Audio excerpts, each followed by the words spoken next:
oo ilmihii marka dugsigii loogu keeno waxa saaran mas'uuliyadii waalidka mid lamid ah in ilmahani uu noqdo bari qof bulshada anfaca oo wax soo saar leh oo toosan waxay ku xidhan tahay iskuulka iyo macalinka loogu geeyo marka macalinka maxay tahay wax dhigistii uun maaha tilmaantii ardayga ayaa halka ka bilaabmaysa in ardaygii loo tilmaamo wixii wanaagsanaayo dhan waxa in xanjo dhulka aad ku tuurto waxa kaaga digaya macalin ee ku oranaya maya ardayo sidan ma qurux badna sidana qurux badan marka mas'uuliyadda halka ka bilaabmaysa ee wanaag faris oo ilmihii la dhisayo akhlaaqiyadkiisa iyo garaadkiisiba ayaa macalinkii saaran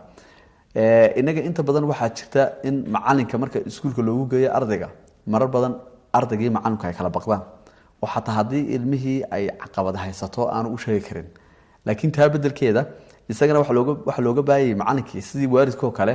inuu ardaygan la sheekaysto inuu waxbarashada wax fudud uga dhigo oo uu fahmi karo macalinkana uu saaxiib ka dhigto oo hadii caqabad haysto haduu xanuunsanayo haduu faham yaraan haysto uu ogaan karo macalinkiina de macallimiinta tababaran runtii ay fahmi kara ardayga qaab waxa ku fahmaan